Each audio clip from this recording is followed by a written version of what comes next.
ఇవాళ మనం పప్పు ములగాకు వండుకుందాం.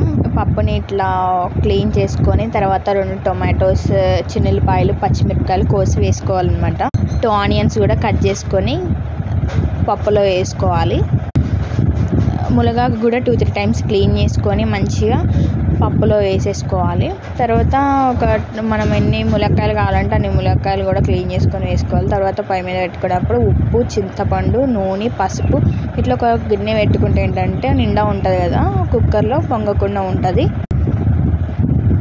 తర్వాత నేను ఇంకా మార్నింగ్ టిఫిన్ ఏం చేయలేదని రాగి జావ కాస్తే అమ్మమ్మ రాగి జావ తాగేసిన. ఇంకా అమ్మమ్మ పసుపు అయిపోయిందని డబ్బాలోంచి పసుపు తీస్తుంది.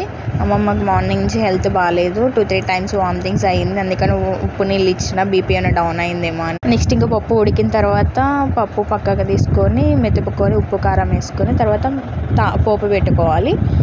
దీనిలో ఆయిల్ వేసుకొని ఆయిల్ హీట్ అయిన తర్వాత పోపు దినుసులు, జీలకర్ర, ఎండుమిర్చి, ఒకటి చిన్నుల్లిపాయలు దంచి పెట్టుకున్నవి చిన్నుల్లిపాయలు వేసి కొంచెం పసుపు, తర్వాత కరివేపాకు మంచిగా పోపు వేగిన తర్వాత మనం ఫస్ట్ పప్పులో ములక్కాయలు తీసి పక్కన పెట్టుకోవాలి. అవి మీరు కలుపుకోవచ్చు, లేకపోతే లేదు.